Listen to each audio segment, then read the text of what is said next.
Alright, it's your buddy Mike Messier with your instant movie review. Creed 2, which is the 8th Rocky film. Sometimes people forget the 6th Rocky film, Rocky Balboa.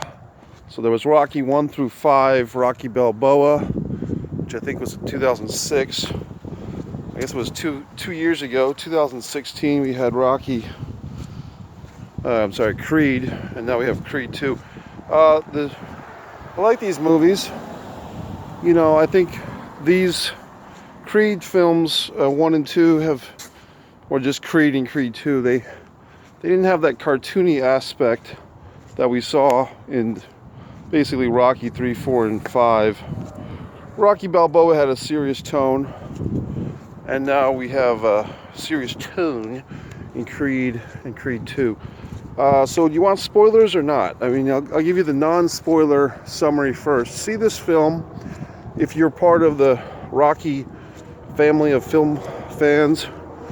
You know, it's one of those deals where if you haven't seen any of the fucking Rocky movies, you probably should see them, or at least Creed. I don't know how else to explain it. You know, how are you going to see Creed 2 if you haven't seen the other films?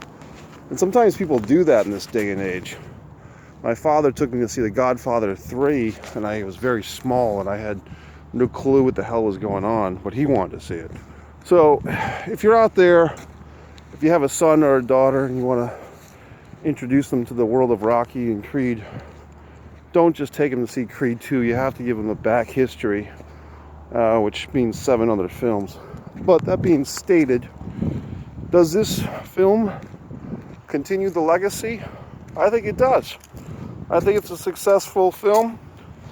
I think it kind of redeems. Now here we go into spoiler land. I think the serious tone and the good acting in this film.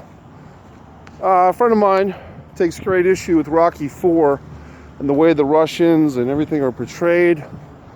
I think this film kind of validates those characters. Drago, spoiler alert, even Brigitte Nielsen as the mother of the child has a little cameo. Thankfully for everybody, she doesn't really have to act very much. She just makes an appearance, but does pretty well. I would say that this is, right up there. I mean, I think it's definitely, I could say that this one, I'd say it's as good as, Creed. I mean, I think as far as tying the two, the 80s films and, 30 years later, the 2018 films together, I think this movie does a great job. I don't think you have to say, oh my God, it's the greatest fucking sequel since The Godfather 2, but it's certainly, say, better than Back to the Future 2 and 3. So I'm going to give it a big thumbs up. The theater had a bunch of yahoos and jamokes in it.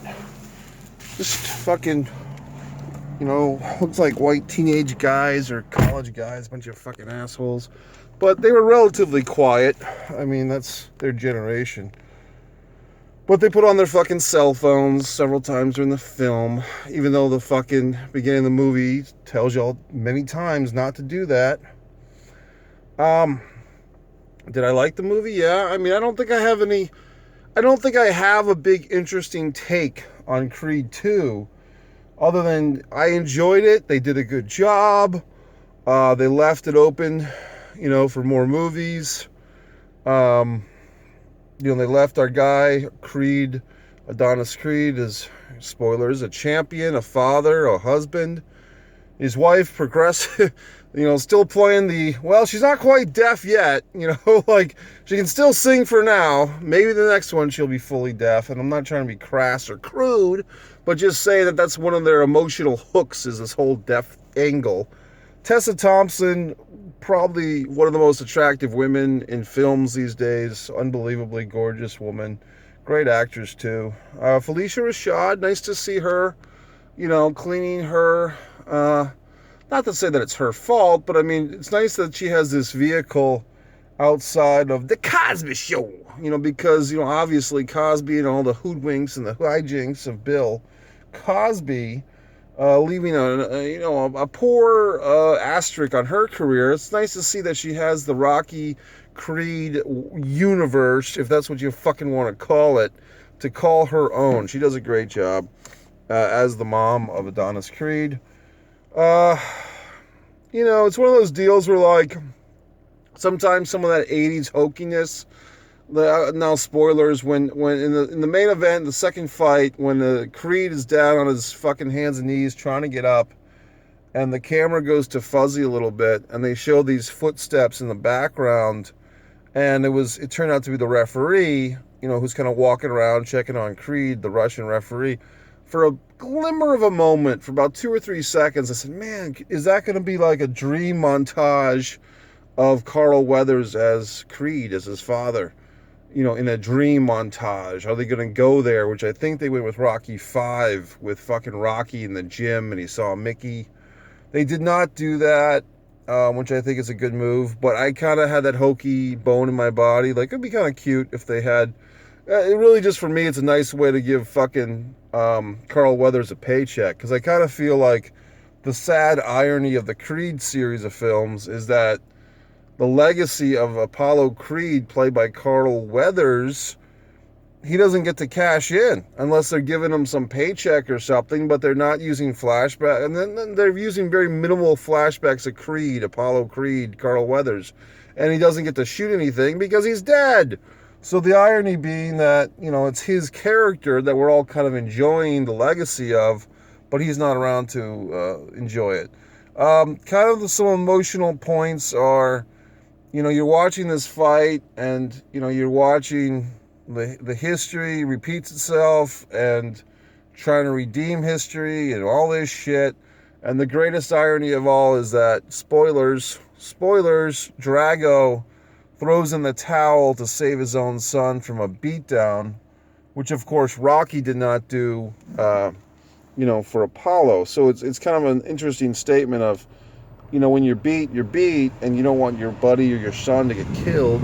And of course, Stallone still has that guilt that he did not throw in the towel. I would say that this movie's a big thumbs up. I mean, is it going to change the world? Is it one of those things where you see Creed 2 and somehow the world is different? I don't think so. I would just say it's a good movie, it's a great movie, whatever. You'll see good, great, whatever the fuck. I think they did about as great a job as they could do, given the template of characters. Now that and I was thinking about halfway through this movie, hey, are we going to do like Mr. T's son? Like Mr. T2 comes out and, I pity you, and so forth and so on and so forth and so on. I don't think you have that in you. And I'm trying to think, Tommy Morrison, Tommy Gunn has passed away. There's no character left there. For those that don't know, and I could be wrong, I believe Sylvester Stallone had a son who died, and I don't want to jump to conclusions, but was it some type of drug-related or suicide thing? And that's horrible, but you can see in these scenes in the Creed 2 with the reunion of the son character, is that a tip of the hat to Sly's real relationship with his son? And I think that even in the original Creed a couple of years ago, we saw that. So I think Rocky's got to work out his Stallone's got to work out his issues, and of course the film helps do that. Overall, I give it a big Messier thumbs up. I'm glad I went. It's fucking Thanksgiving aftermath and blah, blah, blah. Mike Messier says, go see Creed 2 if you've seen all the other ones. Don't jump in the fucking mix, folks. If you're not a Rocky fan, don't just say, oh, I heard that Creed 2 is good, I'll go see it. You'll probably be fucking clueless. The emotional context and content will be lost on your candy ass. So make sure if you bring someone that hasn't seen the other Rocky movies, you have to give them a week's worth of time to watch all of them. MikeMessier.com.